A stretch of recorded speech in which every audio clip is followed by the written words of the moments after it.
ဘာမခချုပ်ဆိုတော့ဘုရားကြီးရဲ့တရားတစ်ပုဒ်တောင်နာဖြစ်တယ်ပေါ့အဲ့မှာဆိုတော့ကြီးကဘာပြောတုံဆိုတော့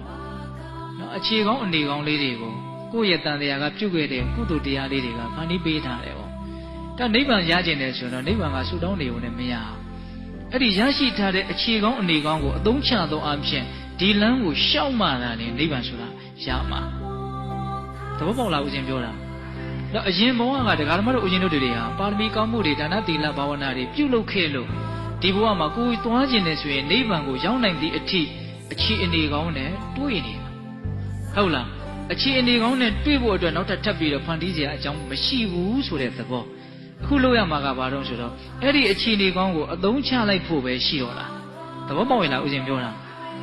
ပထမအဆင့်ဒုတိယအဆင့်လို့ခွဲပြောမယ်ဆိုရင်လည်းရနိုင်ကောင်းမယ်ထင်ပါ